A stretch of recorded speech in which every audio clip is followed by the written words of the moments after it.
meron kayong mama or papa na nagmo-monitor ng BP nila, ito yung para sa kanila, para hindi na nila kailangan pumunta pa ng ng health center. Kasi guys, kahit sa bahay, mamomonitor mo na yung BP mo gamit itong portable BP monitor natin. Average blood pressure, systolic pressure. On nyo lang yung ilalim, tapos mag-ano na yan, pa-function.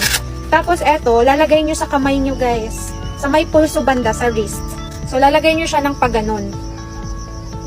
Ganunin nyo lang. And, dapat guys, pag kukuha kayo ng blood pressure nyo, ili-level nyo siya sa heart nyo guys. Ay, para magkaroon kayo ng accurate na result. And, dapat mag-relax kayo and nakaupo. Dito nyo siya pipindutin guys, meron siyang touchscreen button dito. So, try na natin. Attention please. Please keep silent, relax, keep it calm at heart level.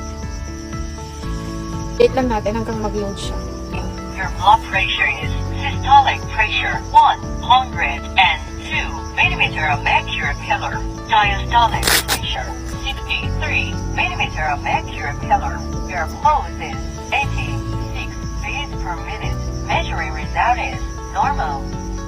Sasabihin niya sa inyo kung ano yung result ng BP nyo. Either normal or low blood pressure kayo or high blood din kayo. So guys, kung naghahanap kayo ng ganito, mas better na mag-check out kayo. Mura lang naman to guys, kaysa babalik-balik kayo sa health center para mag-check ng blood pressure. Eto, very portable din to at madadalaling nila kahit saan. Sa mga gustong mag-check out nito, ilalagay ko lang siya sa yellow basket guys, dyan sa baba.